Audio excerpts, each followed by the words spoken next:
record button. So the session is now being recorded. Okay, so good morning, and as usual, the first thing that I'm going to do is we'll have an unquiz. And so let's go to the unquiz.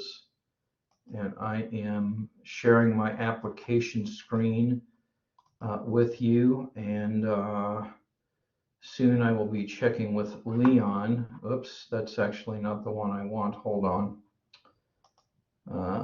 It is this one that I want. And so, Leon, can you see an unquiz PowerPoint slide? Yes, I can. Okay, so we're on, and I'm glancing at my, I don't know, maybe my cell phone. You'll have 10 minutes to do this. Unquiz rules apply, and I will be with you at 8:11. So everybody dive in.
Okay, let's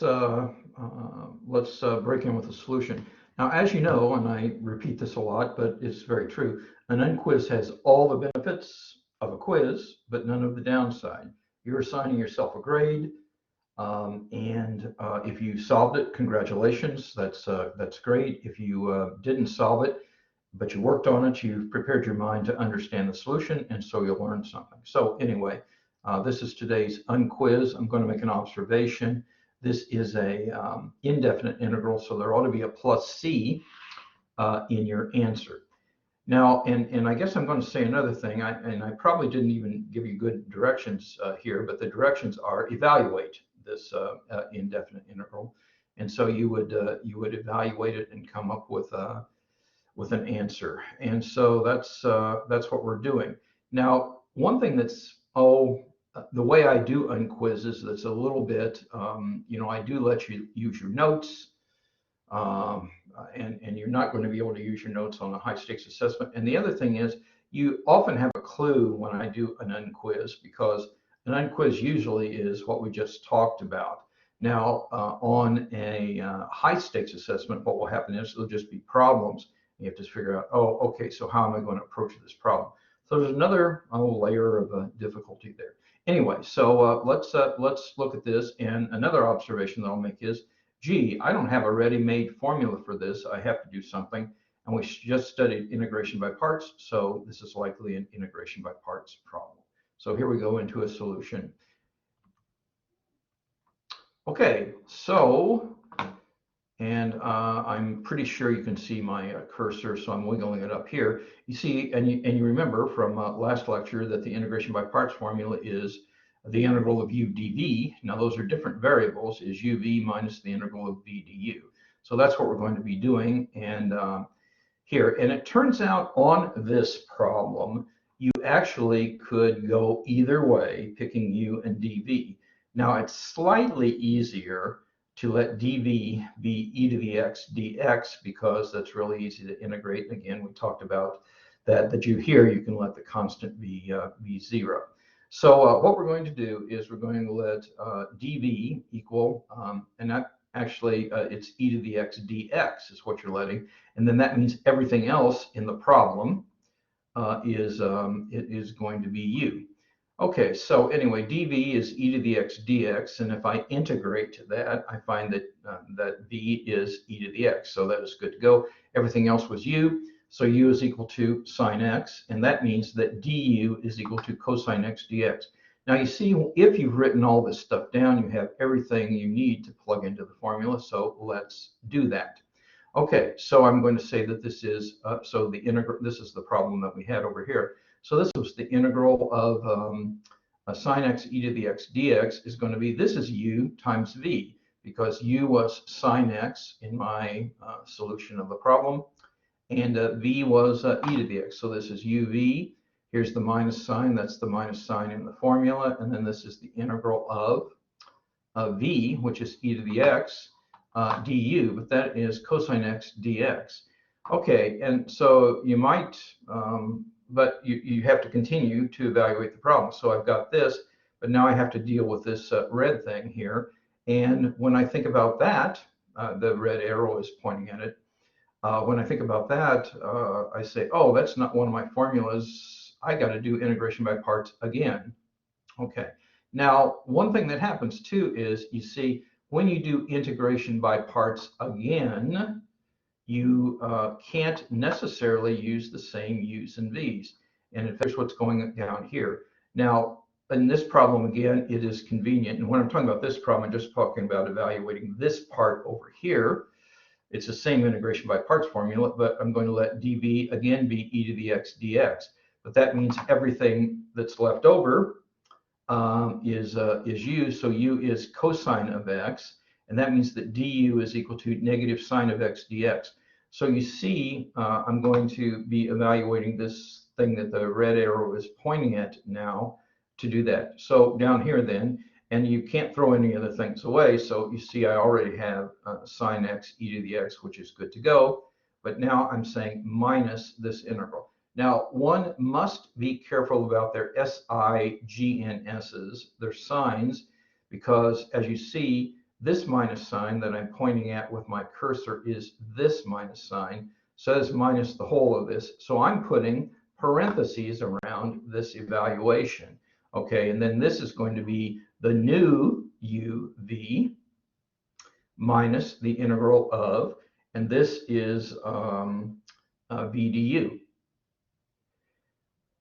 And again, that minus times those parentheses is really important. Okay, so you've got to mind your parentheses and mind your SIGNs. And I remember doing this problem with a young engineer once upon a time when I was teaching here. And the student exclaimed, "This is never going to end." But you see there's an end happening almost immediately, but perhaps it's a surprise ending. Now I'm counting the minus signs. Here's one minus sign. There's another minus sign. there is a third minus sign. So 3 minuses is a minus. So you see the net of what I have over here is minus the integral of sine x e to the x dx. And some students, I hear some students in the Learning Commons talking, and they'll say, oh, this is a boomerang technique. Well, I've never called it that and never heard that before the student said it. But what we're going to do is we're going to, you see this was minus the same thing I got over here. So I'm going to add the repeated integral to both sides. So from this step, I'm going to be adding the integral sine x e to the x dx to both sides. Now it's going to drop off on the right-hand side because I'm just adding the, adding it to the negative. But over here, I get 2 of these. So you see, if I had written this step, and I didn't, but this would be 2, the integral in question is equal to what's left. So all you need to do is divide all the way through. I'm going to get rid of that thing so you can see it. Let's see. So you get 1/2, and that's going to be e to the x times both of these. So that's going to be sine of x minus cosine of x. And then, of course, there should be a plus c because that's an indefinite integral. So there we go. And so we've talked about the thing that some of the students in the Learning Commons were calling a boomerang technique, but they're just saying, oh, it goes to the other side. That will happen from time to time with a problem. Okay, so now what I'm going to do is I'm going to count to 10. I'll have the Mississippi there in order to have to allow students to ask questions about this quiz. And if a student asks a question, I'll restart my count because questions are important. Okay, so I'm starting a count now.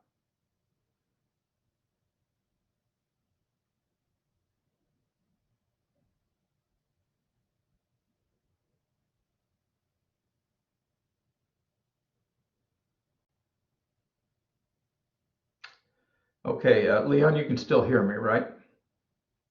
Yes, I can. All right, thank you, Leon. Was there a question out there? No, it doesn't look like it. No messages in the chat. Okay, all right, so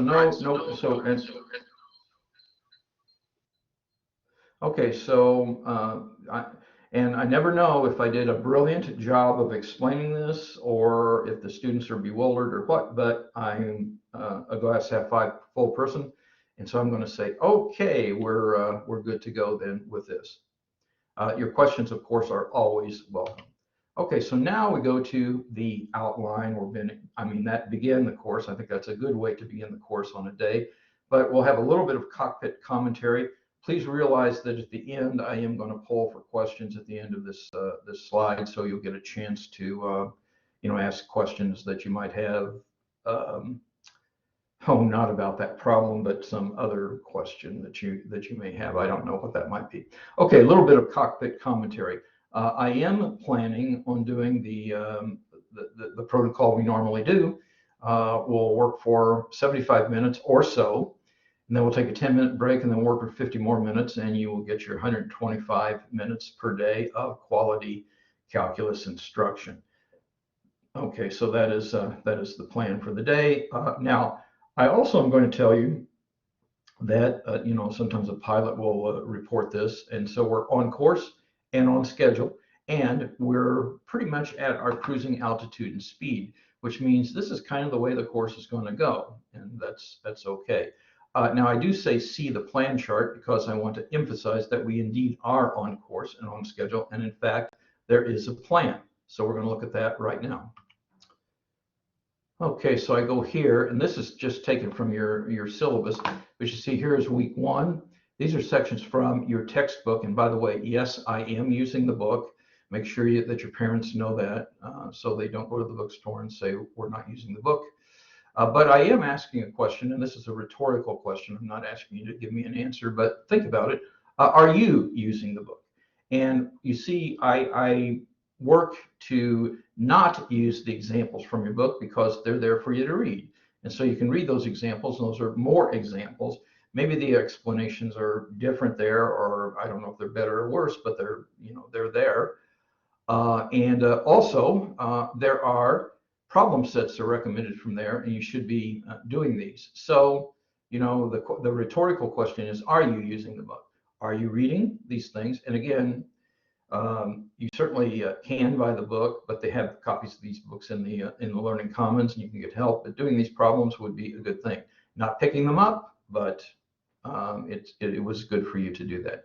Okay, so that and the reason I'm saying we're on course and on schedule is because this was the general review of integration that we did. This thing is integration by parts, which we're working on to finish today. And then I expect today to get into this chapter 8.3, which is called Trigonometric Integrals. So anyway, we are on course and on schedule. Back to the cockpit commentary. All right. Now, this is just advice for you, okay? And I'm not accusing anyone in this class of thinking this, but there are students that I sometimes run across that says, oh yeah, this is a math course, but I'll just pull an all-nighter the night before the final exam and, you know, get a good grade in the course.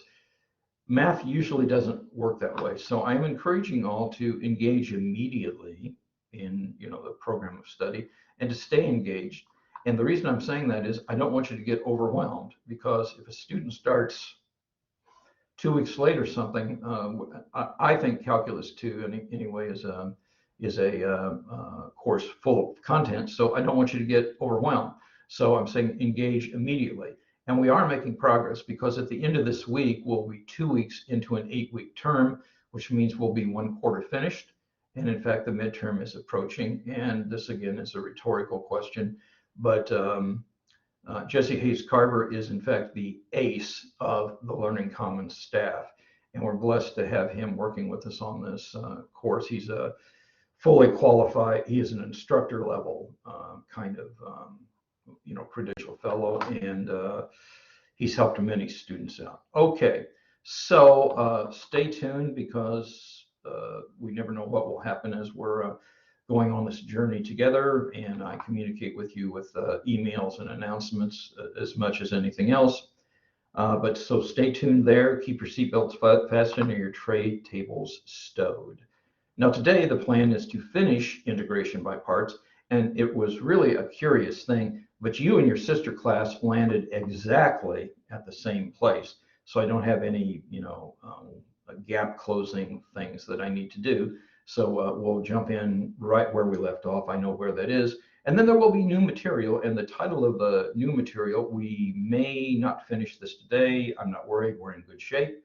We're on course and on schedule, but I plan to begin the chapter that is called Trigonometric Integrals. Okay, so now I've reached the question thing. Again, your questions are always welcome, but throughout the lecture, I will pause every so often at the end of an example to see if there's any questions on the example. This is kind of a general pause for questions that students might have. Again, my preference is if you can, you know, go on mic and say your questions aloud. That's my preference. But if you're technology constrained today or something, and you need to use the chat, Leon is watching the chat for us as well. And again, Leon, I truly appreciate what you're doing. So, okay, I'm going to do a count of 10 Mississippi to see if there are any questions out there. I have a question from yesterday. Oh, that's okay. Go ahead, please. So we kind of talked about when you have to do replacing dv with dx. How do you know when you're supposed to do that? Oh, okay. Well, that's part of the art. Okay, and the reason. So, and again, I am trying to answer your question. And at the end of this discussion, I'm going to come back and say, did I answer your question, or did that help somehow? So I am not going to ask questions on high stakes assessment saying, oh, use integration by parts to do this problem. But if you do enough homework and think about the examples, and maybe even try to do, you know, the examples over again, what will happen is you'll reach a point where you instinctively kind of know, what to try. Now, by the way, we will talk about many different techniques. So sometimes you might try something and crash and burn, but the more you do, the more you'll recognize patterns. Okay. And one of the things that I am going to say, and I already said it, is first thing you probably think about is, oh, is this an integral that I know, or is it just a substitution away from an integral form that I know from calculus 1 or even calculus 2? And so, you would try that. Failing that, and I'm only talking about thus far in this course, we've only talked about one other thing other than doing substitutions. And the other thing that we've talked about is integration by parts. And so it really is about pattern recognition.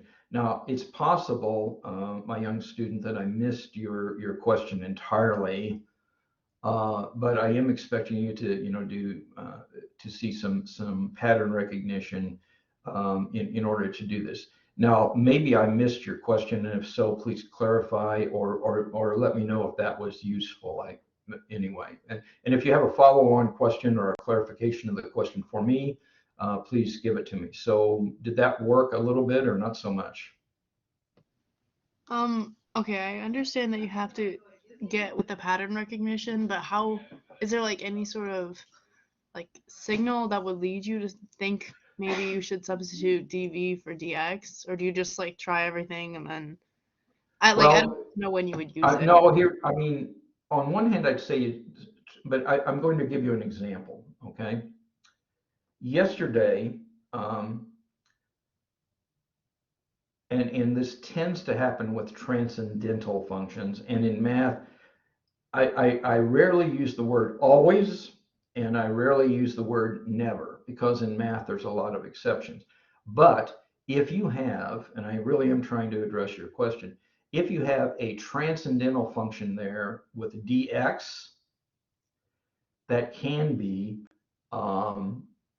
difficult to integrate, and that is a little bit of a signal that, oh, integration by parts might be there. And we did 2 examples of transcendental functions. I think we did both of these. One was if you have a natural logarithm of x dx, that right away an alarm should, and I'm not saying should, but that for me, that is a signal, because I say, oh, I got the ln x there, and that's I don't know how to integrate that, but I got a dx there. So, well, I could just say that dv equal dx, but then I take the derivative, and can I take the derivative of the logarithm function? And yes, I do. And if you try that, that works.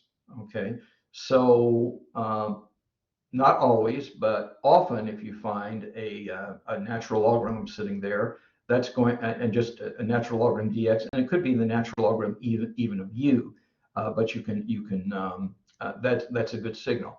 If it's a transcendental function. Another transcendental function, and I think we did this example too, not 100% sure, but the example I'm thinking about is the arc sine of x dx. I say, I don't know how to integrate the arc sine, but G, I know how to take the derivative, and so I could get dv equal x. So, and I did give you a, and by the way, I know I wasn't poo-pooing the guidelines, but one of the guidelines I think says something to the effect that, oh, if you're integrating a transcendental function, then that might be a signal to let dv equal dx. Okay, so that's probably the best I'm going to do here in answering that. But also, and I'm really very sincere when I say this, as you do problems, you'll say, oh, that worked, and in your head that pattern is there. And if you see integrating a transcendental function, and by the way, that transcendental function, another example, I don't think we did this one, but if you had arctan of x dx, again, that you would let dv equal dx. So I guess the best kind of general guidance I can give you there is if you have a simple, it's not simple, but if you have a transcendental integrand, then you, and it's not one of your regular integration formulas. And the reason I'm saying that is e to the x, as an example, is actually a transcendental function. But if you run across e to the x dx, no, you're not going to do integration by parts because e to the x is one of the formulas that you know. I hope that helped, and I'm happy to talk with you more either during office hours or whenever, even during a break, if you would want to do that. But I hope that maybe that helps you a little bit. Yeah, that makes sense. Thank you. Okay, now I start my count over again whenever I get a good question, and I try to address the question. If I start my count over again, I'm starting my count over again.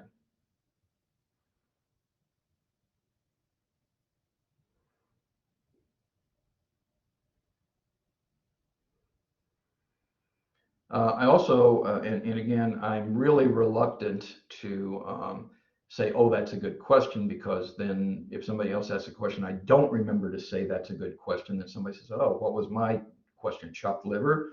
No, and so, I mean, all questions are welcome and things like that. But one of the things that I will observe is that the student that asked that question obviously spent some time studying between now and then, and that question arose. So, it's always good to study. It's always good, in fact, to do math. Okay, I did hit 10. Your questions are always welcome, but now we're going to dive in, and we already talked about that. This is the problem that both you and your sister class concluded on. And I think actually, I may have talked through this, but I'm going to pretend I didn't. And so what we have is we're finding the indefinite integral. I'm pointing up here to x squared, and this is sine of x dx. And so, and again, I just know from doing a lot of problems that what happens is, oh, and this is another one of those little guideline things they say, but if you have, and they'll use fancy words like algebraic expression, but that, and by the way, an algebraic expression does not mean a polynomial necessarily, but a polynomial is an algebraic expression. So you've got an algebraic expression times a transcendental function, and this is not one of the integral forms you know. So this is a pretty good bet that this is integration by parts, and in fact, I've done enough of these problems, and I hope that as you're working through doing problems, stuff like that, you do enough problems to say, oh yeah, this is an integration by parts problem. Now, I also am experienced enough to realize that I'm going to be letting u be the algebraic part, or letting u x squared. But then I also just looking at, I know, oh, but when I go through this, I'm going to have to do integration by parts twice, which indeed does happen. Okay, so let's just go through. I'm going to read this, and then I'm going to ask for questions at the end. Okay, so the factors x squared and sine x are equally easy to integrate. However, the derivative of 2x becomes simpler. That was one of your guidelines. And the derivative of sine x does not. And so a good choice is to let u equal x squared. And in fact, I guess I would say that's the best choice, because you don't have to remember, I think that's probably the best choice. Let me just say that. So u equals x squared. So that means u is x squared, but that means du is equal to 2x dx.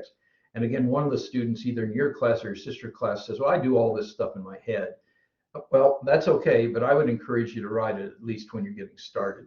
Okay, so u is x squared. That means du is 2x dx. But that means everything else, except for the x squared, is dv. So that is going to be sine x dx, and you integrate this, and you do get a negative cosine. And so you have to know how to do that and get a negative cosine. But now we know the formula is going to be uv minus the integral of v du. So it's going to be, this is going to be u, there is u, and then v is negative cosine x. So the negative, this is the way the nuns taught me to write that, so that's what I will do.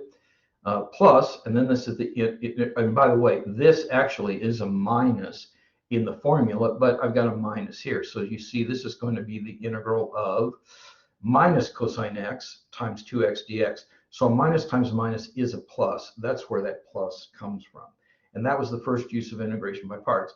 But whenever I try to embrace this integral that I'm wiggling my cursor under, I say, oh, damn, that's another integration by parts. So I don't throw any of this stuff away, but I now have to do this calculation here.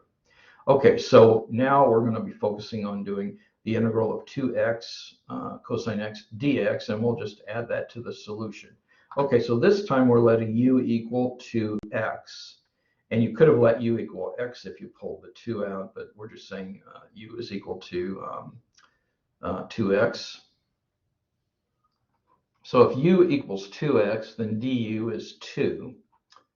And everything else is, and this is the one we're doing. So you see 2x is u, so everything else, cosine x dx is dv. And so you integrate that. So v is equal to sine x, and again, we can let the constant be 0 here. If you put a constant in, it's just more calculation, and you end up with the same place, but that's what we have. Okay, so this part of the thing is going to be u, there is u, and this is v. So this is uv minus the integral of v, which is sine x, times du, which is 2 x. Okay, and now we can calculate this integral. I mean, this is just 2 sine x, but here the integral of sine x is negative cosine x, so you get a minus times a minus. So you get 2x sine x plus 2 cosine x plus c. But now you remember that this was just part of our solution, so going all the way back to our solution, what we're going to have is the final answer is going to be the indefinite integral of x squared sine x dx is negative x squared cosine x plus 2x sine x plus 2 cosine x plus c. So this is the full answer, and I'm going to pause for a count of 10 Mississippi in case there's questions about this problem.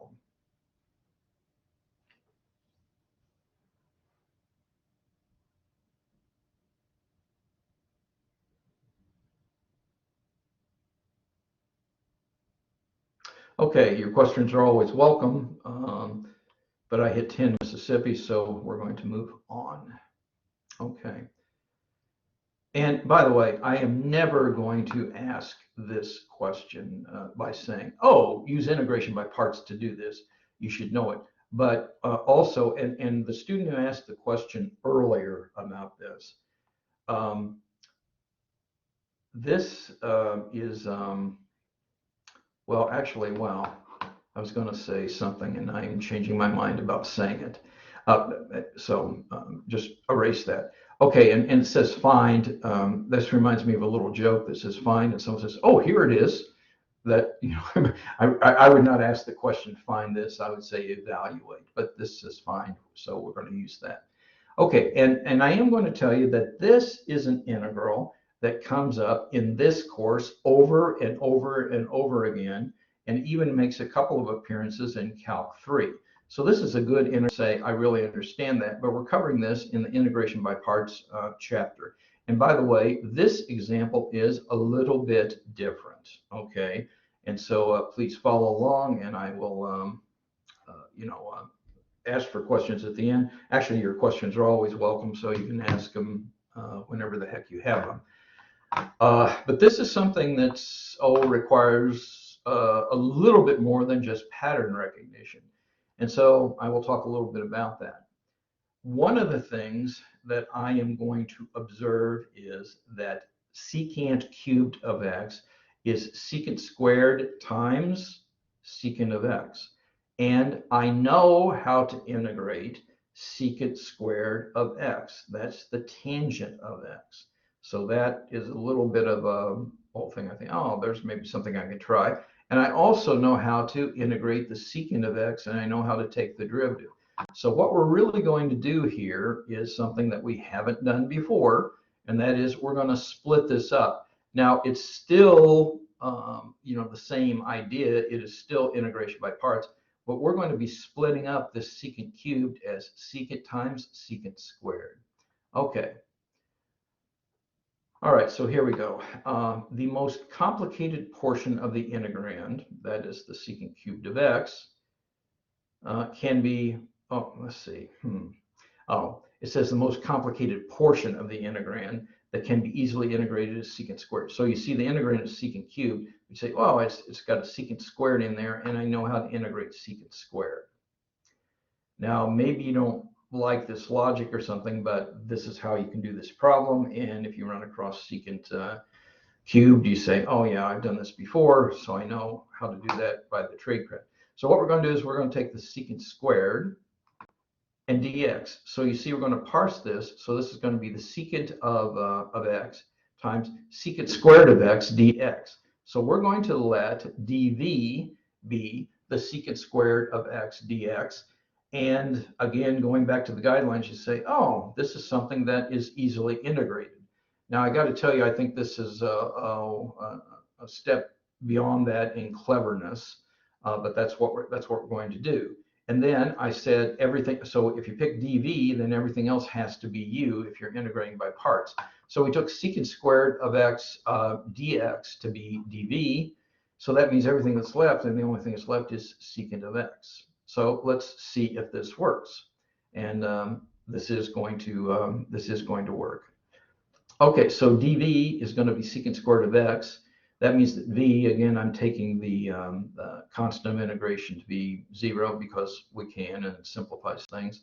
So that means that v is the indefinite integral of secant squared of x dx, which is the tangent of x. So that means v is tangent of x. And u was a secant of x, but you have to remember your differentiation formula. So that means that du is going to be secant of x times tangent of x dx. Now you might be saying, whoa, I'm not solid on this yet. Well, you want to get solid as we go through. So you say, oh, note to self, go back and study these things a little bit because you need to know it. Okay, so now we have a framework, and so we're going to do integration by parts. Again, this is the integration by parts formula. It is the integral of u dv is uv minus the integral of v du. But now I'm going to use what we learned on the previous page. So the integral of secant cubed x dx is going to be u times v minus the integral of v du. Okay, now you of course, you've got this, that's good to go, but now you have to calculate this. And now we're going to do something that we're going to do over and over and over again in this course. And this is going to be something we're going to cover in the upcoming section.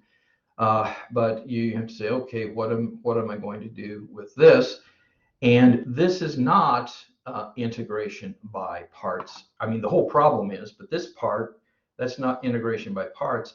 That's using a trig identity. And we're going to spend a lot of time on this. So at the end of today's lecture, I think you'll see, yeah, I see that. Right now, it'll seem like I'm pulling a rabbit out of a hat, perhaps. And you do want to know your trig identities too. So the tangent squared is secant squared of x minus 1. Now I'm just going to show you that this works. And we'll talk more formally about where this comes from later. Okay, so I'm doing it. So I'm leaving all of this business up here alone, but I'm focusing on this one. I'm going to say, well, the tangent squared of x is always. Previously I said I don't use the word always very often. Well, you do with identities, I guess.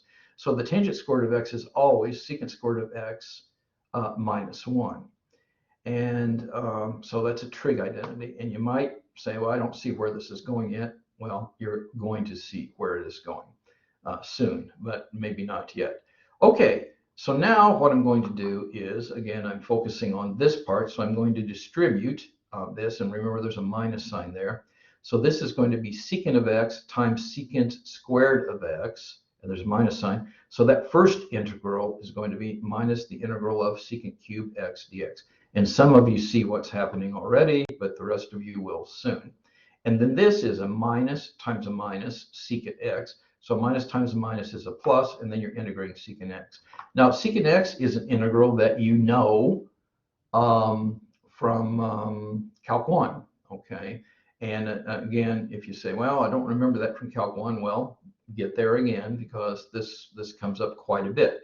And in fact, the integral of the secant of x dx is the natural logarithm of the absolute value of the secant of x plus tangent of x and there has to be a plus c here. So this integral is, prior art, we know about it, and so it is this.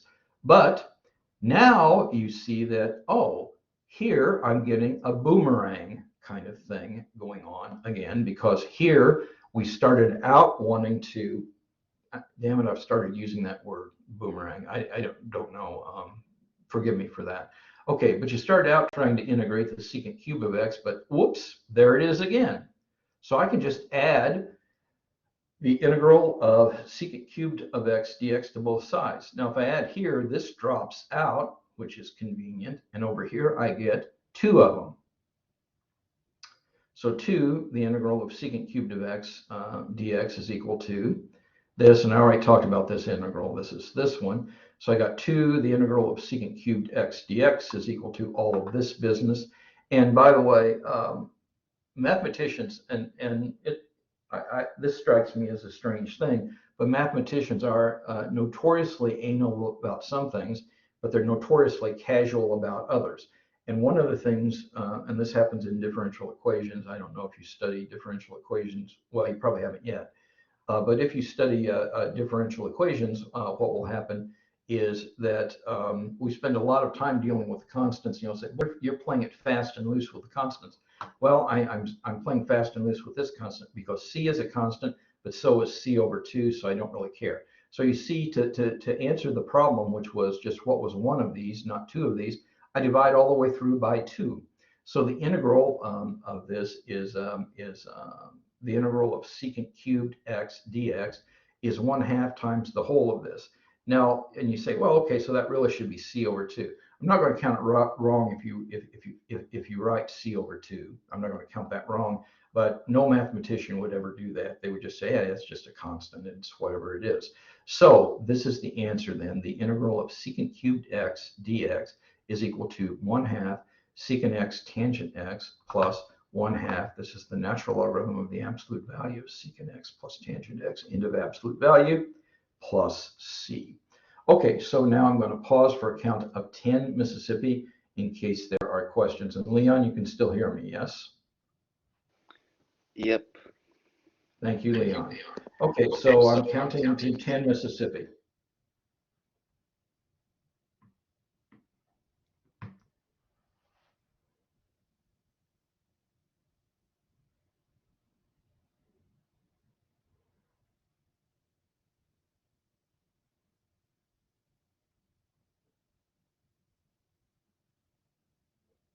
Okay, your questions are always welcome, and again, Leon is watching the chat in case somebody, their microphone's not working or something, they can put something in there. Okay, so that's the end of this example, and move on. But your questions, of course, are always welcome.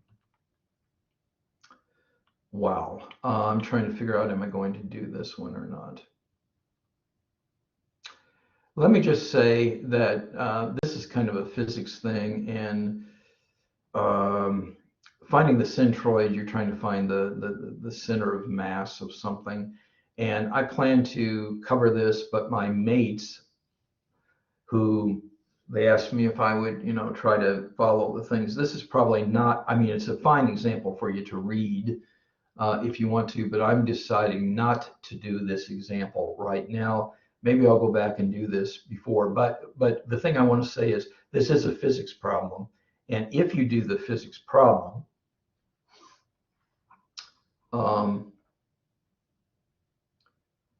what happens is you will be finding the center of mass, which is called x bar.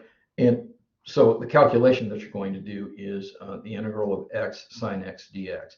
Now here you're going to let u be ubx and the rest of it's dv, and you do this calculation. And my whole point is here, I guess, is just, and by the way, this was a definite integral, so you're ending up plugging in numbers. But what really happens is I'm just saying, yeah, to really solve a physics problem, you end up doing integration by parts, and so integration by parts does happen often. Okay. So let's do some more things then. And this is called a summary, but I think I do things after the summary. So as you gain experience in using integration by parts, your skill in determining U and dV will increase. And so here's some suggestions. Now, these are just suggestions, and that it is what it is. The best thing is to do some problems. But if you have an integral that looks like a polynomial times e to the x, and by the way, or a polynomial times sine ax, or a polynomial times cosine ax, they suggest letting u equal x to the n and dv being whatever is left. So that's the number one suggestion here. You don't necessarily have to. You can do it the other way, but they're suggesting that's a good thing.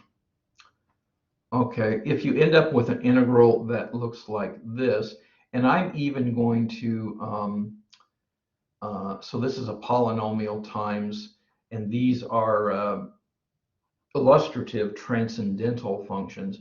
So this is x to the n, and the discussion I had with a student earlier, I was even saying n could be 0 even. But if you're integrating a polynomial times either a natural logarithm or an arcsine or an arctangent, it often is good to let u be the transcendental function. And you see we got that, and then that means that dv is x to the n dx. And we did this problem already. This was the what do we call it? The unquiz.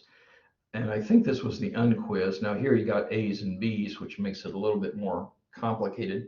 But if you get this, they're recommending letting u, and actually you could go either way. In fact, it's a nice exercise to try it the other way. But they're recommending letting u be either the sine bx or the cosine bx. And that means that dv, everything else that's left, is e to the ax dx. And again, these are, I suppose, nice rules. They don't always work, but they're not bad guidelines. But the best thing to do is do a bunch of problems, and then you're just because, oh yeah, I've done this problem before, I know how to do it. And then, and I am not sure if I like this or not, although I did hear someone that I really do respect in the Learning Commons talking to another student, and they said, oh, this is a good acronym for you to remember. And I guess if I were trying to pronounce that acronym, I'd say Li8. Okay. It almost is spelled a little bit like a drink at Starbucks, except the letters are in the wrong order, so never mind. It's not latte. But anyway, it's L-I-A-T-E, and this is considered a guideline. Now, it's a guideline. It doesn't it doesn't always work, but I don't know. Some students say, oh, no, this helps me. If it helps you, use it. Okay, so this is an acronym, L-I-A-T-E. I will tell you, I don't do this, but anyway, you can use an acronym LIATE as a guideline for choosing U in integration by parts. So they suggest in order, and we're just going down, marching down these things, letters in the acronym, in order, check the integrand for the following. Is there a logarithmic part? That's the L. Is there an inverse trig part? That's the I. Is there an algebraic part? That is the A. Is there a trigonometric part? And that's the T. Is there an exponential part? And they're saying that, oh, these things could be things that you could use to be U. Okay, so I'm not going to ask questions about those. Those are just guidelines. I have to go back. I need to think about that. I think yeah, okay, we're good. I know I'm juggling around here. I'm just trying to figure out where I am. Now, we're not really finished with this section, though, but we're going to something else. And that is a technique here. And and I'm going to change this a little bit. Now, so I'm going to put a little, I don't know what it's called, a text box here. So I'm drawing a text box. I'm putting a little note here for you and your classmates. Some call this tabular integration for integration by parts. Or shorthand tabular integration. I may, in fact, use this phrase myself, but it should not be confused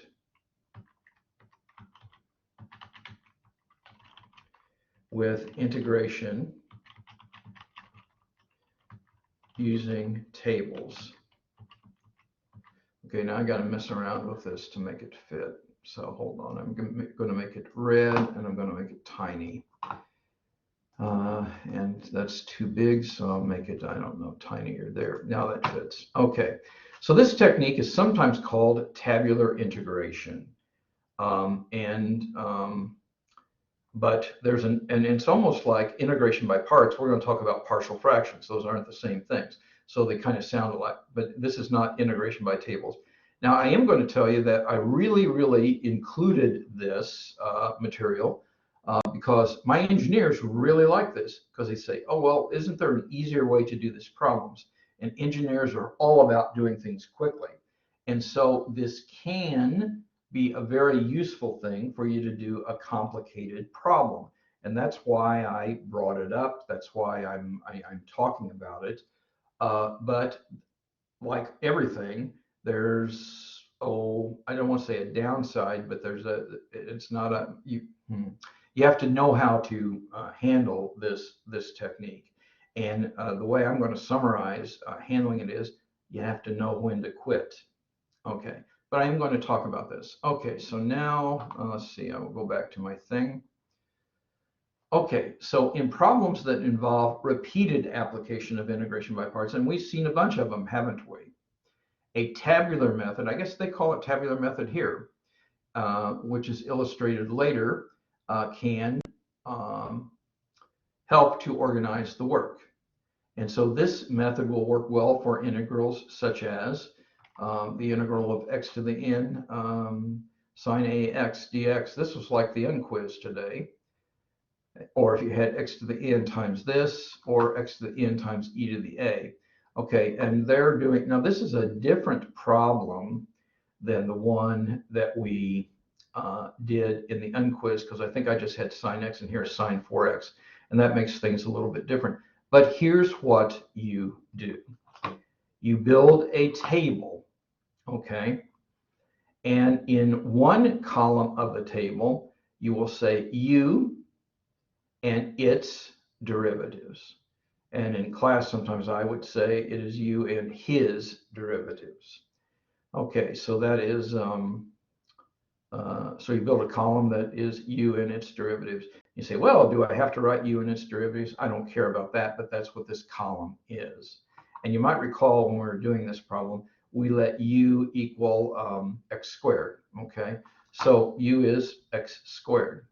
But then the next column is not called v, it is called v prime, and it's, and in fact, yeah, you could call this, if you wanted to, you could call this dv, okay? And if you were calling it dv, but it's v prime and its anti-derivatives. So you see here in this column, you're doing derivatives, and in this column, you are doing integrals, okay, as you go along. And again, you know, that's what we're doing. Okay, and so let's just look at what's happening then. So in this column, you say, well, this is u and his derivatives, and this is dv and her anti-derivatives. Okay, so what happens here is you're starting with x squared, and that becomes 2x, that becomes 2, and then you get 0. Now, 0 means, oh, the table ends. Now, and I guess this also could have been used to do e to the x times cosine x dx, but then you have to say, when do I finish? Because none of those derivatives are going to get to be 0. So you have to say when will I do the boomerang thing? But anyway, okay. So this is the derivatives. It is x squared. It is 2x. It is 2, and it is 0. And in this problem, that says okay, I can stop there. But now I'm looking at v prime or dv, and dv of course would be sine x, sine of 4x dx. So I got that, but then I integrate it once. Now when you integrate it once, you get minus 1/4 cosine 4x. Then I integrate it again, and I get minus 1/16 sine 4x. And then I integrate it yet again, and I get minus 1/64 cosine 4x. Okay, now this table thing isn't over yet, because now what you have to do is you have to realize that there are signs SIGNS's that alternate here. Okay, and so you start with a plus, so it goes plus, minus, plus, minus. And by the way, there's a problem that you could keep on going. So it's always plus, minus, and keeps on going. All right, so that is what we get. And then our answer then is going to be, you take this SIGN times this thing in the column, but then you don't go straight across in the column, you go down one. Okay, so I'm just going to tell you what we get here. This is going to be plus x squared times minus 1/4 cosine 4x minus 2x times minus 16 sine 4x. And that's minus times a minus is going to become a plus in a bit. And then this is minus, or excuse me, plus. This is 2 times 1/64 cosine 4x, and this is minus times 0, so you're really done. Okay, so I'm going to do everything that I said I was going to do. And this is a simplification of what I did, and some places I multiplied numbers and things like that and changed signs, but this is the answer to the problem using tabular integration. Now, I don't know if it seemed like it or not, but what I just did was way quicker than doing integration by parts over and over and over again. Okay, so I'm going to pause for a count of 10 Mississippi in case students have questions on. I actually did an example here. So, so I'm counting to Mississippi 10 times or something.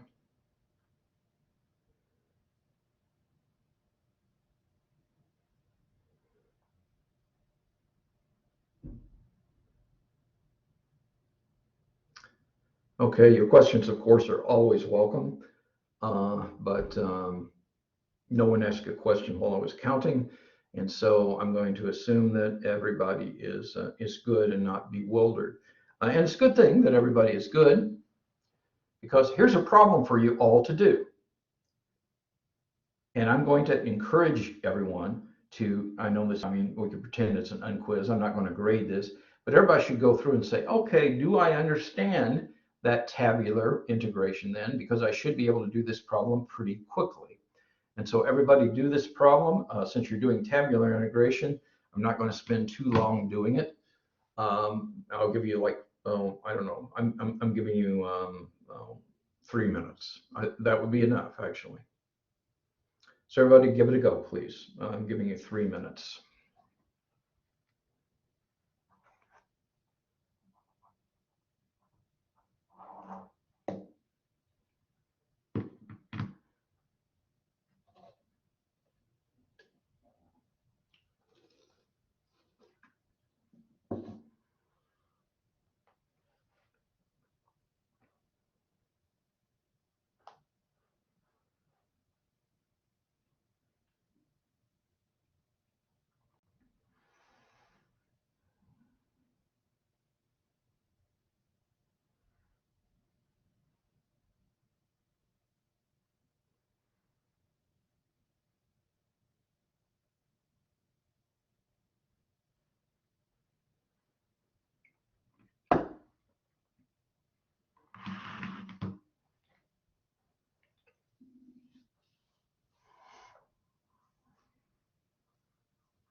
Okay, Leon, Verizon says it is 9:07, so we'll go through a solution here.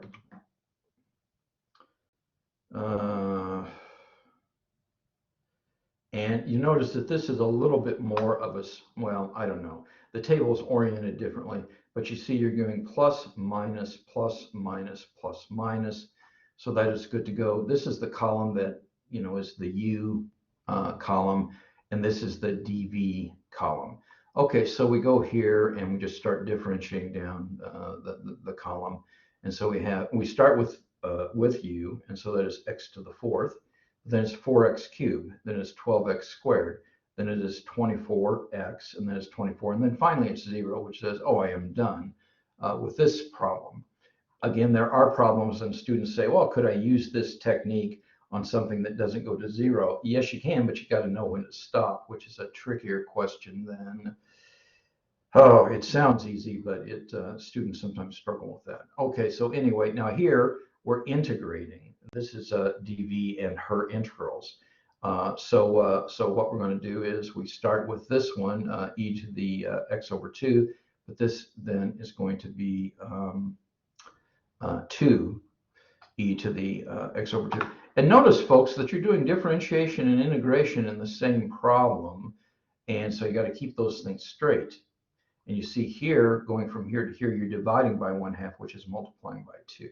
So the first time you integrate it, you get 2 e to the x over 2, you get 4 e to the x over 2, 8 e to the x over 2, 16, these are all powers of 2, of course, 16 e to the x over 2, and 32 e to the x over 2. Now the last piece of this is you have to remember that these are the SIGNs, so you need to keep those. And then you also have to remember that you're going to be doing the products, and the products are on this diagonal in the table. So this is plus x to the fourth times 2e to the x over 2. This is going to be minus 4x cubed times 4e to the x over 2. Let's see, this is going to be plus 12x squared times 8 e to the x over 2. This is going to be 24x times 16e to the x over 2. I stopped saying the SIGNs, but they're there. And here it is plus 24 times 32. That's a big number, actually, e to the x over 2. Actually, it's not a big number. Numbers get really big, but anyway, that's what we have. Okay, so and you might say, oh, I just have to write the table, right, Jim? No, I expect you to really do the table. So here is the answer I expect you to get at the end of the problem. Now here's the steps that I was talking about. So, that was good to go. And this is simplified. And this could have been simplified further, by the way, because you see e to the x over 2 is a common factor of 1, 2, 3, 4, the first 5 terms. So you could factor the e to the x over 2 out of that, and you just have a polynomial, but the plus c doesn't have anything in it, but it is plus c because this was an indefinite integral. And the answer I would expect you to give me at the end of this problem is this one, not just say, oh, I wrote a table for you, you can finish the problem. Well, I know how to do the problem. I'm asking you to do the problem, so you have to do this. And I said that was a big number, really. 768 is not a big number. In fact, if you get a paycheck that is 768, that's not a lot of money these days, actually. Okay, so anyway, this is the answer. So we got the, and it claims this is easier. And I got to tell you, many of my engineers like this because they say, oh, goody, I can do something this way. Okay, so I'm going to pause and I'm going to count to 10 Mississippi here in case there's questions on this tabular method.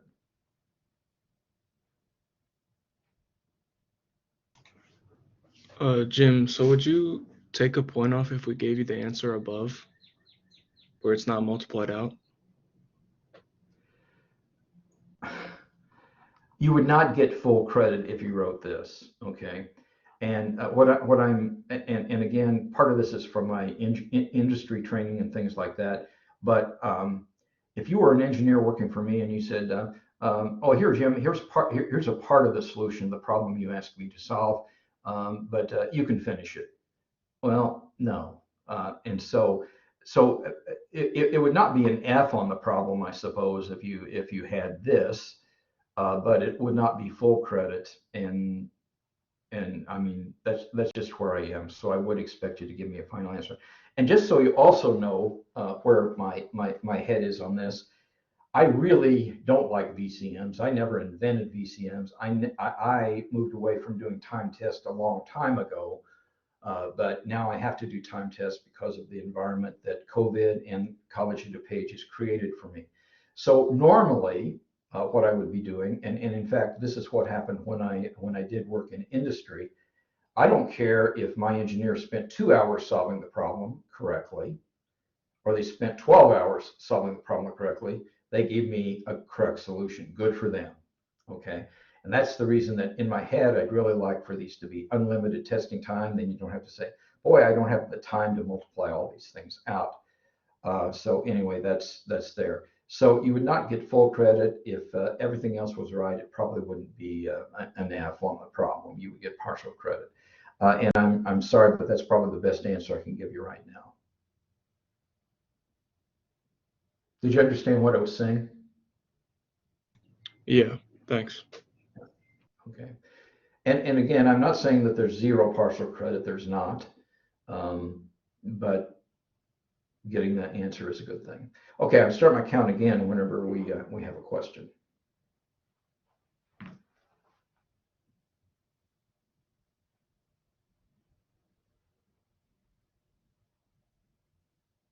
Okay, I hit 10 Mississippi, and I always do watch the clock for us, and I want you to get your money's worth. And so we're approaching a break, and Leon, you can still hear me, yes? Loud and clear. Excellent, thank you, Leon. Okay, so we're not going to do a whole lot of traction here, but we are moving into the next topic. So we're really finished lecturing on integration by parts with that. Okay, so we're going to move into what's called trigonometric integrals.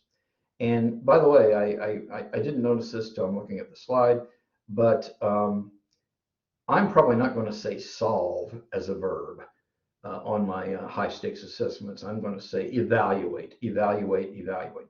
The directions are going to be pretty easy because I'm going to be asking you to evaluate things. So in this section, we're going to be, you could think about these as learning objectives or something. We're going to evaluate trigonometric integrals that involve powers of sine and cosine. We're going to evaluate trigonometric integrals involving powers of secant and tangent. And we're going to evaluate trigonometric integrals involving products of sines and cosines. I am going to tell you, as a practicing mathematician and looking ahead to things that you're going to do as you go forward, some of this stuff is extremely important. And in fact, evaluating trigonometric integrals involving sine and cosine products is extremely important in a field called Fourier analysis, which is really important in digital signal processing and so on and so forth. So you're learning some good stuff here. So anyway, but I have hit 9:15, and so we will reconvene at 9:25. At least that is the plan. So you're on break now till 9:25.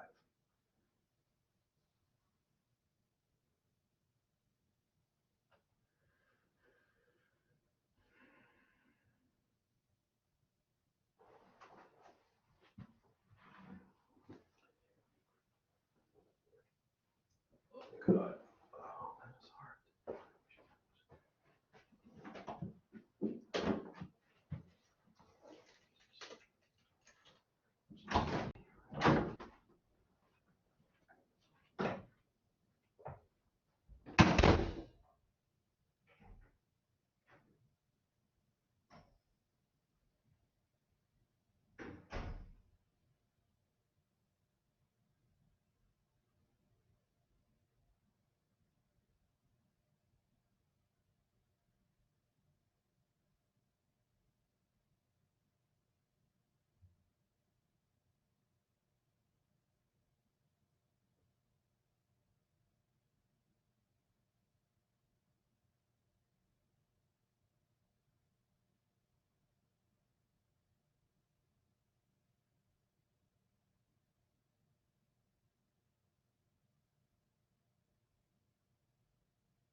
Leon, can we do a sound check? Oh, I can hear you now. Excellent. Thank you so much. Sometimes during breaks and so on and so forth, I go for walks around the, wait, was there, I think that maybe was feedback on me. I go for walks and I think about the class. And one question that some of you might be asking, Leon, are you getting a lot of feedback or is it just me on this end? Here it says, Alan says you have a bit of an echo from my end. Okay, I'm trying to think of how to fix that.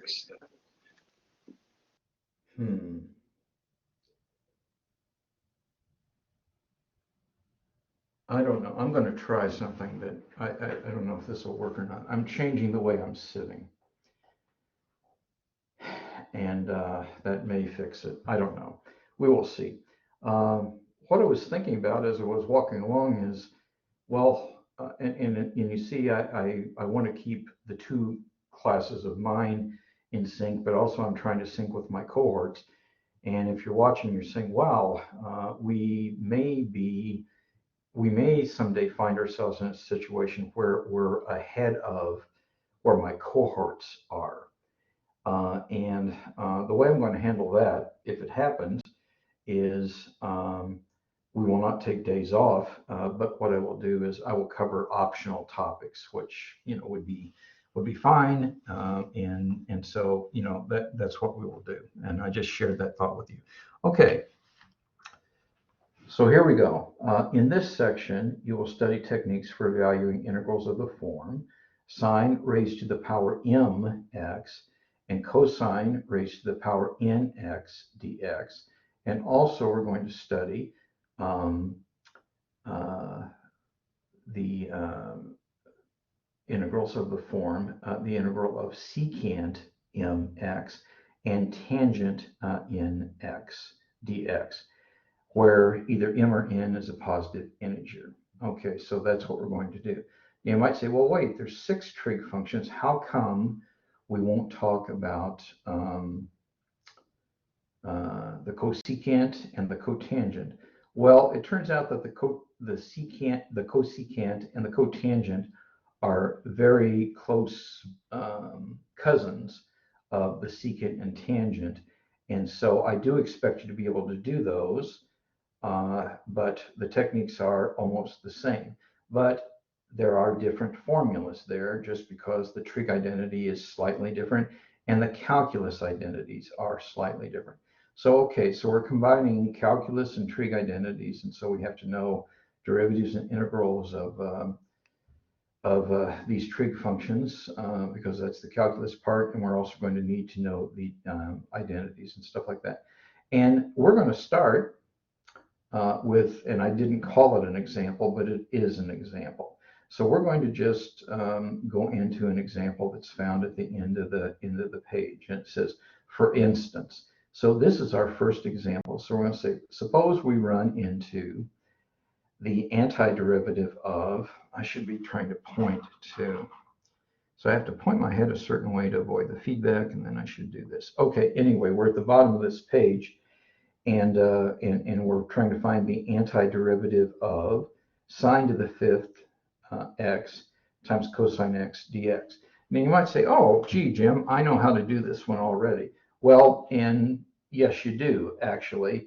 What you're going to do is you're going to, you could let u equal sine to the 5th, u equals sine x, that's u to the 5th. But then du is going to be cosine x dx. And so, that's actually what we're going to do this. But to generalize, what we're really doing is we're taking advantage of the fact that we have the cosine to tuck into the du. And that means that we have an odd power of cosine. And some of this discussion is going to be about parity. So anyway, that's what I expect we're going to do here. Okay, All right, so again, you can see we're letting u equal, sorry about that. I got screwed up here. Okay.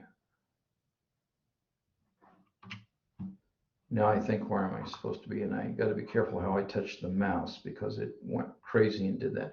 Okay, we're going to let u equal sine x, then du is cosine x dx, and so this is going to be u to the 5th du, and you add 1 to the exponent divided by the new exponent. But then, since this was an indefinite integral, you have to put this back into the native variable. So this is going to be sine x whole to the 6th divided by 6. And for math history reasons, they write it this way sometimes, but that is plus c. So that's what we got. Now, here is, this is starting to be a little bit of the theory of what we're going to be doing, because we're not going to be just doing problems like this. We're going to be more generally talking about the integral of sine to the mx times cosine to the nx dx, and you should be able to do any of these. Okay, so we're going to break these into forms where we can apply the power rule, but we're going to be exploiting these relationships. Now, these are trig identities that you studied once upon a time, but you need to become reacquainted with these, because you're going to be using these over and over and over again.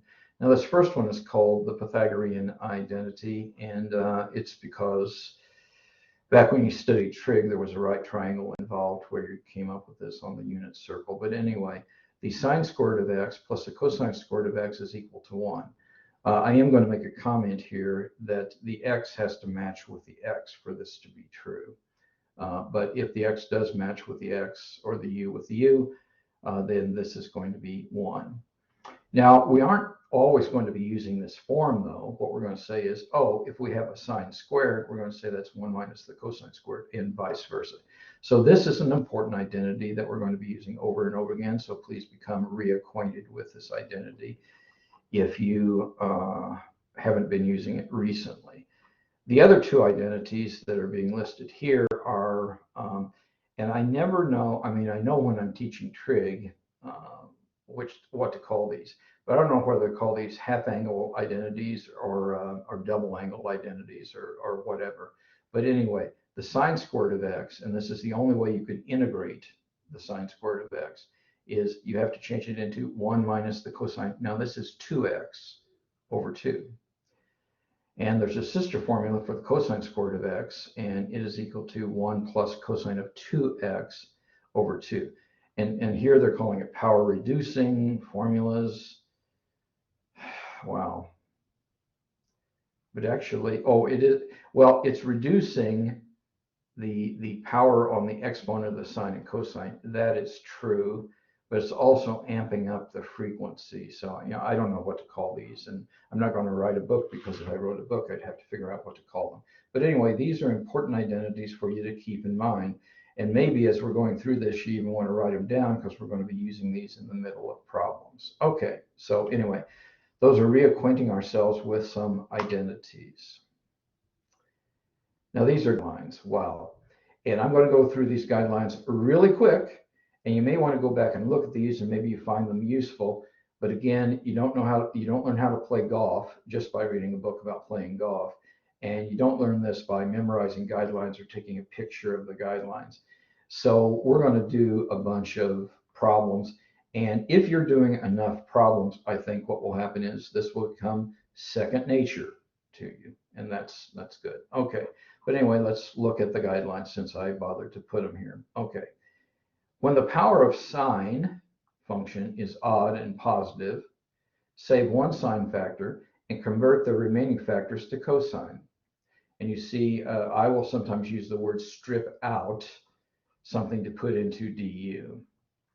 Then expand and integrate. So here's an example. So if you were integrating sine, and this is 2k plus 1, which is sort of the canonical way of writing an odd number. So this is an odd number. So this is a sine odd number of x, and this is cosine of nx. What you can do is you can strip out one of these. So you change this to sine squared of sine squared raised to the k power. Now this is 2k, and you might say, well, what happened to the plus 1? Well, you put the plus 1 over here. We're saving this for du. And by the way, then we're going to say, oh, but sine squared becomes 1 minus cosine squared, and that's to the k. So you see, if you expand all this business, you have cosine raised to some powers, and here is the du. So you can let u equal cosine, and so that will work. So that's one thing that you can do.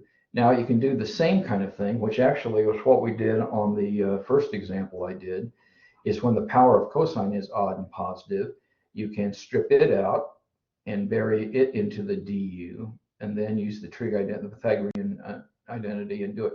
So for example, this is a different example. So you're integrating the sine mx, you're integrating the sine of m. I'm going to say this a different way. I'm struggling with how to read this. So this is the same thing as sine of x raised to the m power, but then you're saying cosine of x raised to the, this is an odd power, is 2k plus 1. So what I'm going to do is I'm going to strip out one of those cosines because it's odd, and then I'm going to have here, this is cosine squared of x, and this is sine m. But this time, we're going to go the other way because you see the du, I've made a commitment at this point in time to let u equal sine of x. So I have sine mx, and then I'm changing these cosine squared guys to 1 minus sine squared guys, raising those to the kth power and multiplying all this out. So you see here, you're going to be able to let u be sine of x, and then this is going to be du, and everything is going to work out just fine. Now, so we're talking about different cases here, and so these talked about, well, if you have an odd somewhere, you can do the problem, and that's true. But here we're talking about a different case, and this is the case where the powers of both the sine and the cosine are even and not negative. So we're going to make repeated use of these formulas, which were the ones I talked about. So if you're even, you're going to use sine squared of x equal 1 minus cosine of 2x by 2. And cosine squared is equal to 1 plus cosine 2x over 2. And you can convert the integral to odd powers of the cosine or the sine, and you can proceed as in the second guideline. Now, again, that's like reading a book about playing golf. That can be a good thing, but you don't just take a picture of that and say, oh, I'm good with that. Or maybe you do, I don't know. Let's do a problem.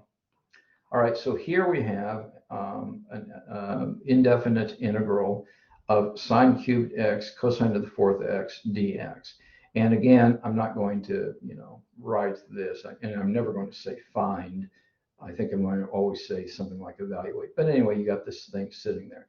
Now, immediately I look at this, and I'm just telling you a tradecraft, and what do I, as an experienced mathematician, do? I say, oh, well, of course, sine is raised to an odd power, so I can strip that off. Now, if I strip that off, immediately I'm making a commitment to change this into a cosine. But let's do it. Okay, so we're down here. This is the problem we started with. And you see what I said is I recognize that that was odd, so I strip it off. That is the sine of x dx. But then what I have left is the sine squared times the cosine to the fourth x. Now, in observing that I'm stripping this off, what will happen is I'm trying to hold my head so I don't have that feedback. I hope that's sounding better. I've made a commitment to change things to cosines. So that means I'm going to change the sine squared to the cosine squared. So this sine squared here becomes 1 minus cosine squared. That's cosine to the fourth, and that is sine x dx. Now I'm going to do the u substitution pretty soon. Actually, maybe you don't even do the u substitution. I don't know. And by the way, I'm changing things to cosine, and so I do have a negative that happens here because you see the derivative of the cosine is the negative of sine. But anyway, that's all going to work out. So I get this. I multiply through. This becomes cosine to the fourth. And then this is cosine squared times cosine to the fourth is cosine to the sixth. This is sine x dx. Okay, and so now I'm going to do this term by term. So this is going to be the cosine to the fourth x, but this is being multiplied by sine x dx minus this minus sign is that minus sign, and this is the cosine to the sixth x times sine x dx. So I got to this step. But now I do have to do these integrals, and if you're doing a u substitution, and I don't really show a u substitution here, but you end up having to fix this because we'll say that, sine x is minus a minus sine x. So I'm setting this up for a u substitution. And over here, I'll stick that minus sign in there.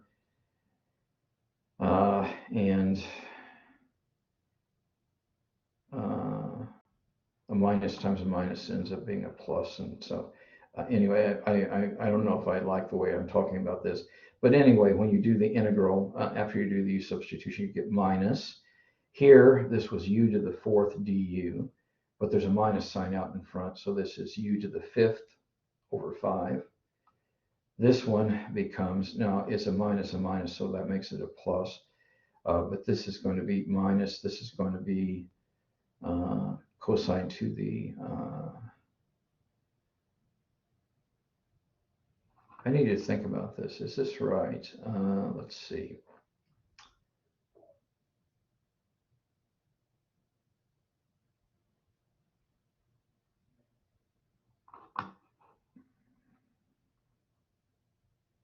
Okay, if I'm integrating this,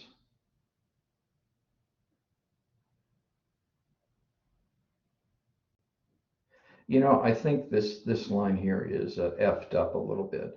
I think this minus here, this guy, gets shoved in here. And so if I were writing this again, I would put a plus there. I think there's a plus there.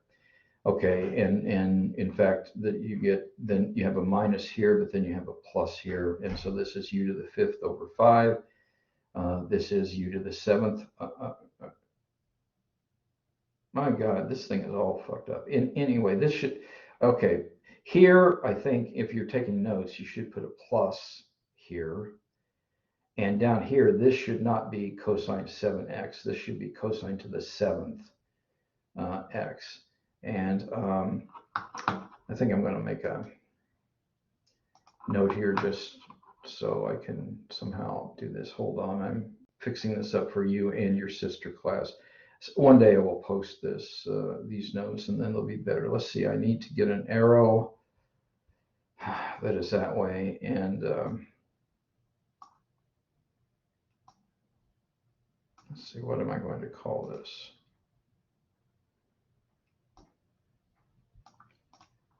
All right, so I'm going to call this bad algebra.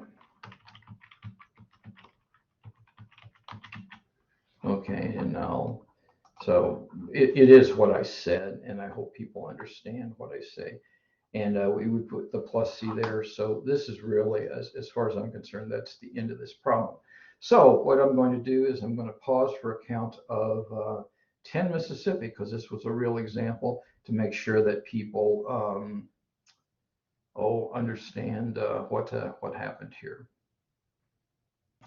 So my question is on the previous slide. It was under number 2. I was wondering why it would be 1 minus sign instead of 1 plus sign, like the equation. Okay, I'm going to go back to the previous slide then. So I think you're saying here somewhere. Yeah, under the number 2 example near the end, where it says where you convert the cosine squared to sines, and then it's 1 minus sine squared. Yeah. I was just wondering why it would be 1 minus sine squared instead of like the cosine equation. Well, okay, I can answer that. Now, maybe the best way to answer that is to go back here. Okay, so what does your Pythagorean identity say? I'm the third line from the bottom here. I'm trying to wiggle my cursor. So this says, if I solve this for the sine squared, I would put 1 minus cosine squared on the other side. And similarly, if I solve for the cosine squared, I would have 1 minus sine squared on the other side. So it stems from this and just algebra. So I think that's the answer to my question, or to your question. So we go back here, and you see, we know that the I'm just talking about this example, but the cosine squared plus sine squared is 1. So that means cosine squared, if I solve for that, I would have 1 minus sine squared of x. Did I answer your question? Yeah, so we're not using the power reducing one for cosine, we're using the Pythagorean one in this situation? Yes. Okay, Yes. thank you. And I'm just going to tell you that that's the most efficient thing too. Now you could, it's not bad trig here if you were to say, oh, this is 1 plus cosine 2x, but you've taken a problem and made it worse than made it better because you have different arguments of the sine and cosine. And later in this lecture, we're going to talk about how to handle that, but that's a whole nother trig identity, and you've just made this much harder than it needed to be. So this is the, I'm going to say, most efficient way to do this problem. Okay, so now I guess I'm back on this one again, and I'm starting my oh, Mississippi kind of counts again.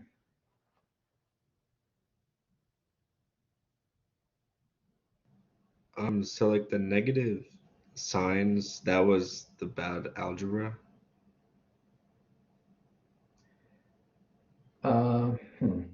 Maybe I should really, well, I'm going to talk about the bad algebra. There are two pieces of bad, I'm calling it bad algebra. I don't know, maybe it's bad typing or what. Okay, but and in fact, I think what I'm going to do, well, now let me, all right, I'm going to add a, and bear with me, and this is part of my explanation, but it'll make these slides better when you look at them. Okay, so I'm going to add a text box here, but then I'm going to insert in the text box some, a little bit of calculus. Okay, so I'm going to be inserting, okay, so I'm going to say that, and bear with me, I am trying to answer your question, and I am going to answer it before we're done. So that, let's see, don't do that, Jim, do it this way. So the derivative with respect to x of the sine, I wanted to stay in the, okay, so I guess I'm still there. So this is the derivative of the sine of x is equal to the cosine of x. Okay, so that is one thing that I want to have in that box. And then another thing that I'm going to put in that box, and I have to insert a thing again. And I am doing this so I can maybe answer your question in what I think is the best way. And I'm going to, I don't know if I can do this or not. I'm trying to copy that. We'll see if that works. And if I paste it there, okay, now I know I said the same thing, but I'm changing things. So this is going to be the cosine of x. COS, cosine of x is negative sine of x. Okay, so this is the piece of calculus that you need to have in addition to the trig. And I'm going to make those, I don't know, probably red. Okay, so we need those pieces of calculus. So now I'm talking about the bad algebra. So this is bad algebra that is here. Okay, so this is and now I'm trying to point at the bad algebra. Okay, so here is some bad algebra. So I'm going, now this step I think was fine, okay? But you see the derivative of the cosine is minus sine of x. So what's going on here is one could take this minus sign and shove it in here and make this sine of x that I'm talking about a minus sine of x. But this is what the typist did. And so they put the minus in there, but they left the damn minus here. So this should be a plus. And I'm thinking of a better way to do this too. So that has to be a plus. And what I'm going to do is I will do it this way, I guess. I'll see if this works. Probably does. Okay, so that's a plus. Now that's not bad. Yeah, come on, Jim. I have to move it up there.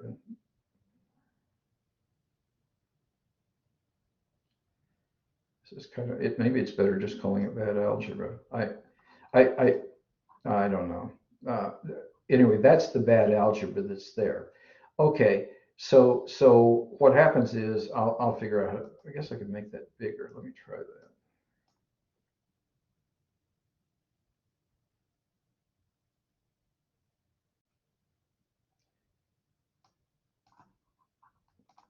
I don't know if that looks good or not, but I changed that to a plus. So that was bad algebra. It used to be a minus. That has to be a plus because they put this minus here. But then the other piece of bad algebra is down here. This has to be cosine to the 7th x, because you see this is u to the 7/7. And when that was being typed, they said that was cosine of 7x. So the other piece of bad algebra is down here. And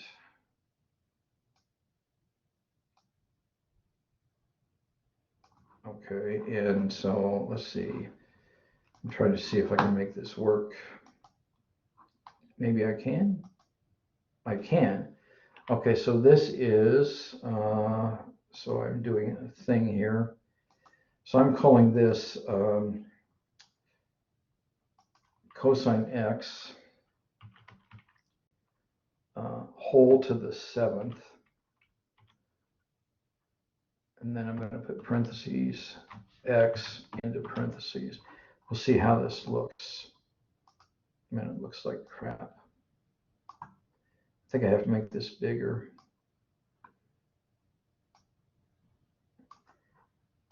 And that was supposed to, how come it didn't, oh, I know why it didn't do that. Hold on.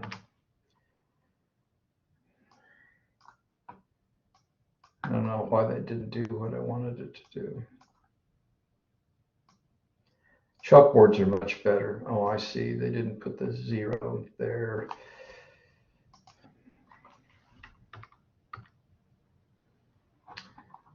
I'm going to say the heck with it. I think this is bad algebra too, and I will try to fix that. Oh, I don't know, between classes or something. Now, so I'm going back to the student who asked that question. Do you understand where the bad algebra was?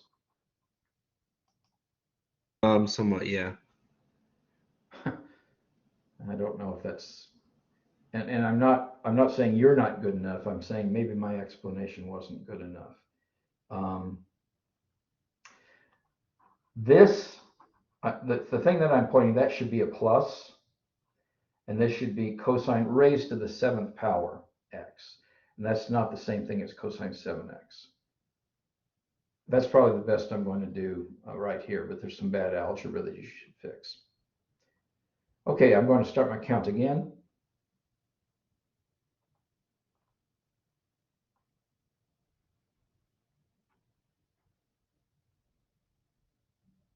Okay, I hit 10 Mississippi. Now your questions are always welcome, but we're going to leave this example and we go to another example. Okay, this is a comment, but it's kind of a good comment. A computer algebra system, if you plug in this into a certain computer algorithm, and it's however they programmed it, but they'll end up with this expression. Is this equivalent to the result obtained in example 1? Well, one thing you could do is try to figure out trig identities and see if this is true. And but I'm just going to make a little text thing.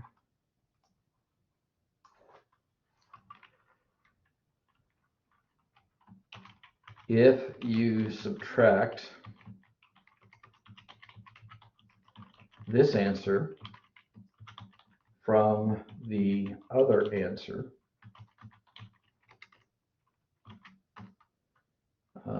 you should get a constant.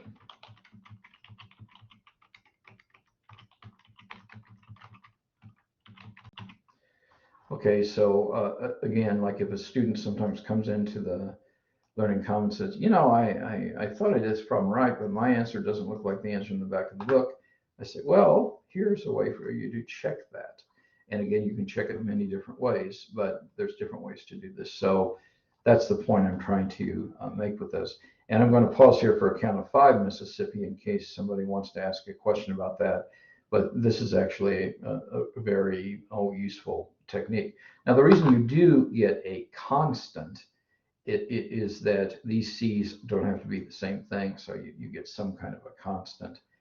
You don't always get 0. Okay, I'm counting to 5 Mississippi. So if you subtract the two answers, and what if, so if you get 0, does that mean it's right or wrong? Means it's right. Okay. Yeah, one of the things you learn, one of the things, I have to keep turning my head, and I have to sit back in my chair. This is a pain in the ass. This is the first day I've noticed this problem. Anyway. I think it's when other students have their mics on. Okay, let's try that. And I realize that this is a little bit of a pain for you, but everybody go mute on your mics and we'll see what happens. Okay, so and again, of course, you have to go. And wow, man, are you studying electrical engineering? Good for you. I should have thought of that. But anyway, here's one of the things you learned in Calculus 1. 2 antiderivatives only differ by a constant, and that's like a theorem we do in Calc 1.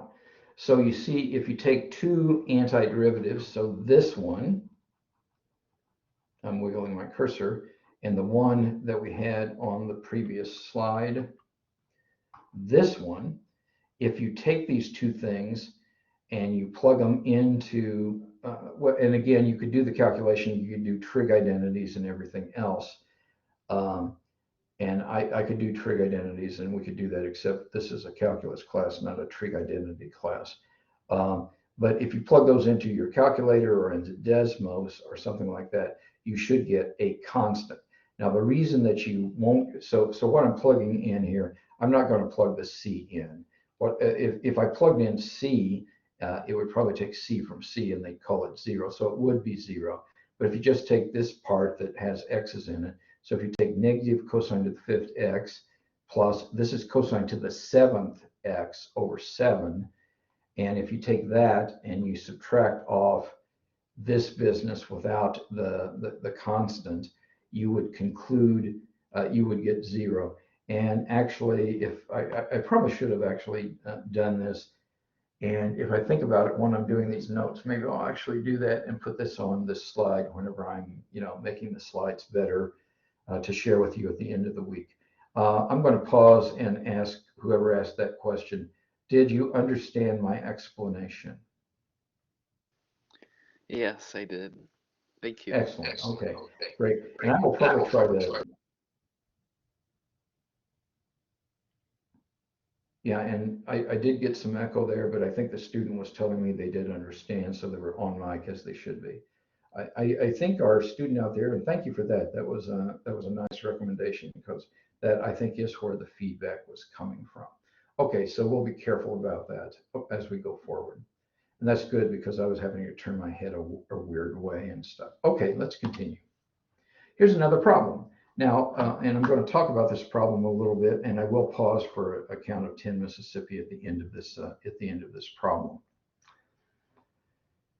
And this has the good verb here, evaluate. That's how I do this. And first thing I'm going to observe is, oh, this is a definite integral, so the answer is really going to be a number. And I actually like definite integrals. And again, that's not saying I won't have indefinite integrals around, but I actually really like numbers.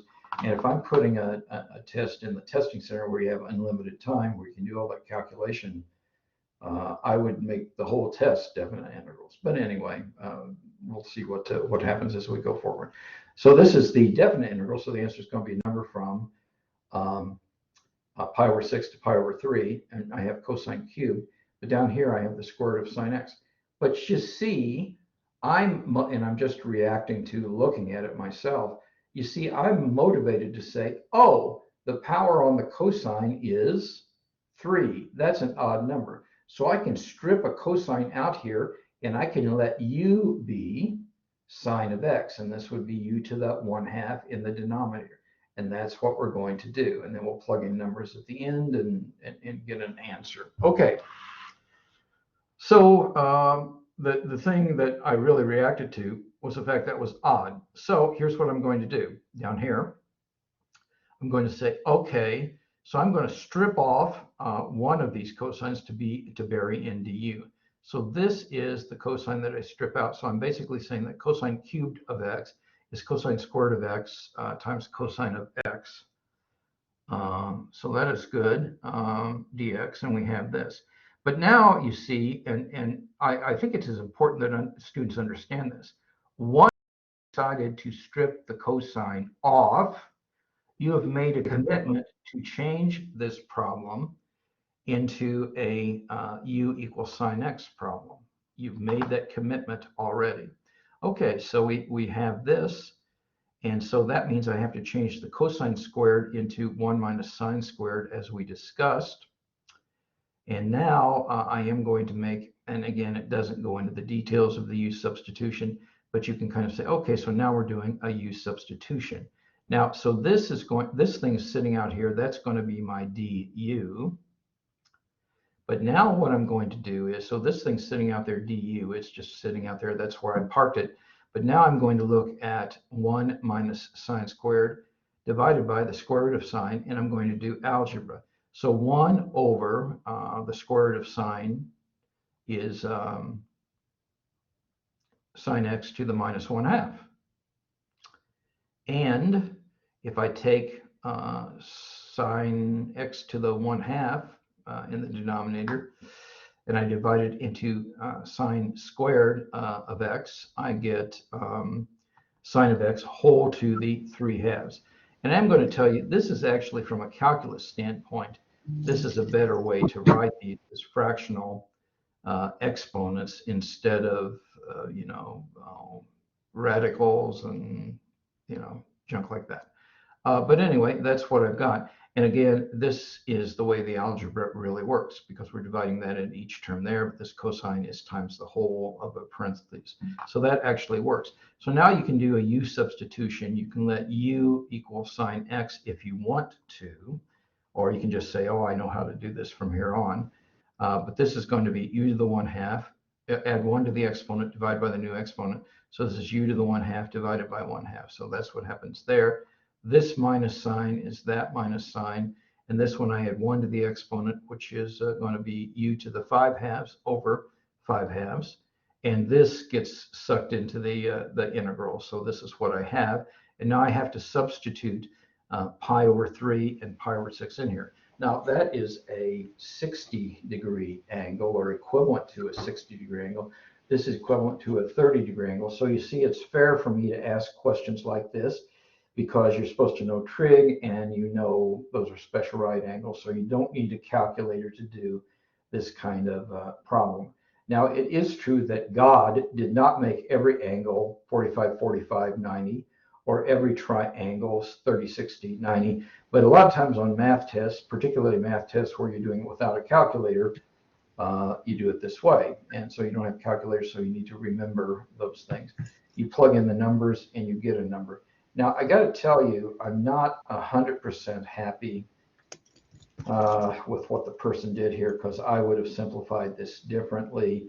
For example, here, the square root of 32 is 16 times the square root of 2. And so when you pull out the 16, you get a 4, and the 4 divides into 80.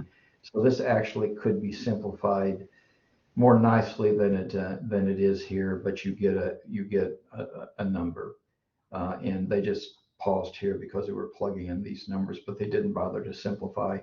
So if I were grading their test, I don't know, I might put a -1 on that or something, but that's what we have. But they also said, oh no, we will pretend we're engineers, we're plugging that into calculators.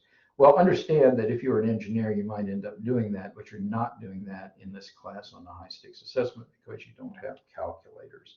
And that's not my policy, although I guess I agree with this policy. That's the math department edict, is that we do things that way. Okay, so I am pausing on this. I'll count to 10 Mississippi in case some students have questions. And I guess you need to go on mic and then off mic if you're asking a question. I'm just counting in my head. Excuse me? For you said something about us not having to use like calculators due to like the math department and everything. So just to clarify with you, does that mean like in the exam, we like, for example, like this exact question here, like would have to stop on the second last line instead of the very last one?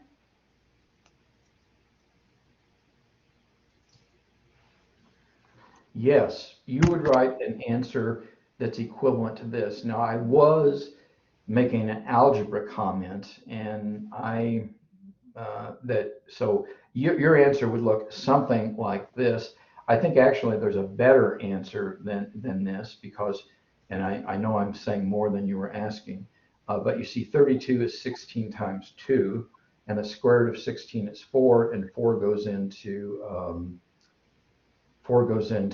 80 20 times. Actually, 4 goes into 20 times. So this would be the square root of this last number, for example, could be the square root of 2 over 20. Okay, and I could combine the square root of 2 over 20 with minus the square root of 2, and I get 19 square root of 2 over 20. And you actually could probably do something also useful with this. Now, I'm not going to give you an F on the problem if you get to the right number, but also I don't want students to give me a whole big thing and say, oh, I'm a concept person, why don't you do the arithmetic? I've done my share of arithmetic in the world, and I don't know, I talked about that before. So coming full circle to answer your question, you are not using a calculator on the high stakes assessment because of math department rule. And that means your answer would look something like this, although I started looking at this answer and say, I would have done, some different simplification here. Did I answer your question? Because I want to answer your question. Yeah, yes, you did. Thank you. Okay, great. I'm going to start counting to 10 Mississippi yet again.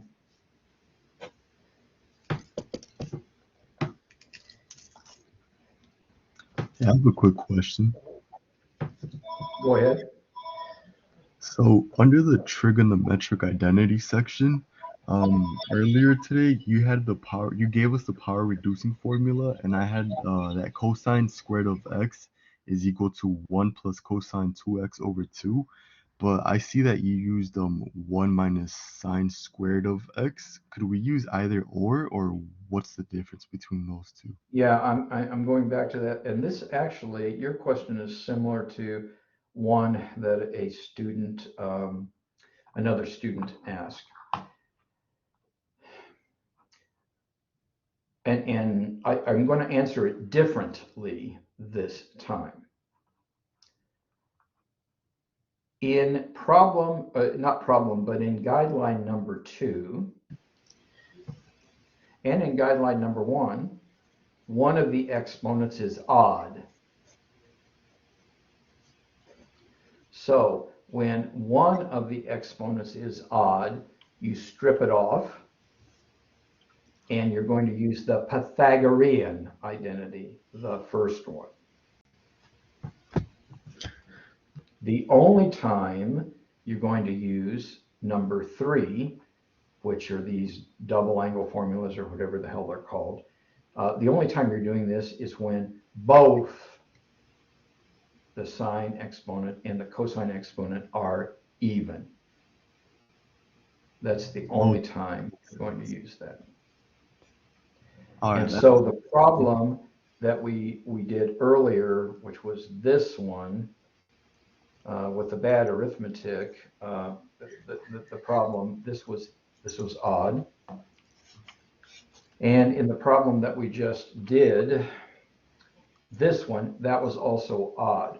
So we haven't talked about that problem yet. Now, I think we're probably getting close to that, but I also always know what time it is, and so I don't know if we're going to get to that or not. And what I said was, it's not saying you couldn't use the other one, but the other one is way, way, way less efficient. And in fact, we haven't really talked about how to do that. Did I answer your question? Yes, that makes more sense. Thank you very much. Okay, good. Maybe I should have answered it that way before. Okay, I'm going to count to 10 Mississippi again.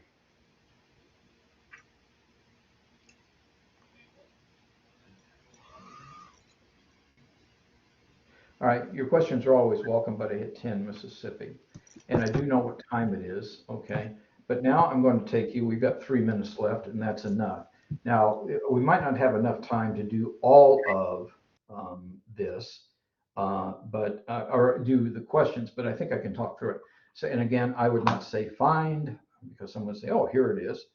No, I would say evaluate, and this is an indefinite integral. But notice that this one, this is cosine to the fourth, so it is even. So there is no odd exponent to deal with.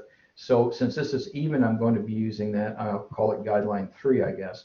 But what happens is, and it says m and n are both even because m is 0. There is no sign thing here. But this is one where we're going to say, oh, okay, I'm going to use that other thing. And by the way, if you think about it, you have to because you don't have a sign to help you. So now what we're going to do is we're going to replace cosine to the fourth x, and I'm going to say cosine to the fourth x is cosine squared of x whole squared. So you see, I'm going to replace cosine to the fourth x as this is the identity for cosine squared. That's cosine squared squared. Now you do have to expand this. So you see, 1 plus cosine 2x over 2 whole squared is going to be, and this is some algebra, but this is going to be 1/4 plus cosine 2x over 2 plus cosine squared 2x over 4. And now we're going to have to integrate this. Now, there is no problem integrating 1/4. That's easy. There is no problem integrating cosine of 2x over 2. No problem. But, oh, damn it, here we're hitting cosine squared again. So I have to use the double angle formula again. So I'm changing cosine squared 2x to 1 plus cosine 4x over 2, and I distribute it. So now you see all these things are integrals that I can manage. And so I'm going to get 3 over 8 x. I'm going to get sine 2x over 4. I'm going to get sine 4x over 32 plus c. And when I go through all of that, and that's all good. That calculation is good. That's going to be the answer to this problem. And there, you didn't just get to use that once, you got to use it twice in the same problem. Now we are at 10:15, so I'm going to make note of the fact that we made it to this example. And although we're going to have I plan to have a, whatever we call it, an unquiz at the start of the period. We'll start with this, and I'll entertain questions about this. And I am making note of where we are, so I can figure out if your sister class lands at the same place or I have to do some kind of synchronization. I want to thank Leon for his fine service to our class. Thank you, Leon, and see you tomorrow. Do the math. It will make you strong. We're dismissed for the day. I'm going to shut down the recording.